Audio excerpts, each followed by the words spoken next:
2026 সালে গ্যাসের দাম নিয়ে বড় আপডেট হলো আজ বাজার খুলতেই।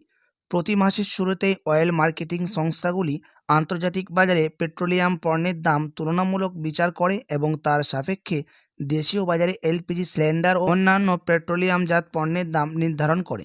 2026 সালে 1 জানুয়ারি ও আন্তর্জাতিক বাজারে দামের বিচার করে 19 কেজি এলপিজি সিলিন্ডারের দাম বাড়ানো হলো। তবে 14.2 কেজি সিলিন্ডারের দাম কোনো পরিবর্তন করা হয়নি। তো আসুন এবার দেখে নিই কোথায় কত দাম পড়ছে, কোন কোন রাজ্যে কত দাম রয়েছে এলপিজি সিলিন্ডারের।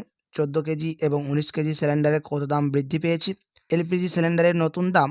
ইন্ডিয়ান অয়েলের তথ্য অনুযায়ী সারা দেশে 19 কেজি বাণিজ্যিক সিলিন্ডারের দাম প্রায় 111 টাকা বেড়েছে। দিল্লিতে এখন 19 কেজি এলপিজি সিলিন্ডারের দাম পড়বে 1691 টাকা 50 পয়সা। কলকাতায় পড়বে 19 কেজি সিলিন্ডারের দাম 1795 টাকা। মুম্বাইতে আজ থেকে নতুন দাম হলো 1642 টাকা 50 পয়সা। চেন্নাইতে দাম পড়বে 19 কেজি সিলিন্ডারের দাম 1894 টাকা 50 পয়সা। 19 কেজি সিলিন্ডারের দাম বাড়ার ফলে হোটেল, রেস্টুরেন্ট এবং ছোট বড় ব্যবসা প্রতিষ্ঠানগুলোতে খরচ বাড়বে, কারণ এই সমস্ত প্রতিষ্ঠানেই 19 কেজি সিলিন্ডার ব্যবহার হয়। অন্যদিকে রান্নাঘরের ব্যবহৃত 19 কেজি সিলিন্ডার এলপিজি দাম অপরিবর্তিত রয়েছে।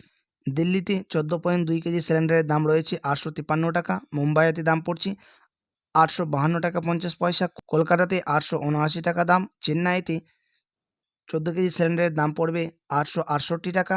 গত বছর 2025 সালে মোট 10 বার দাম কমানো হয়েছিল। এই বছরের প্রথম মাসে দাম বাড়লো।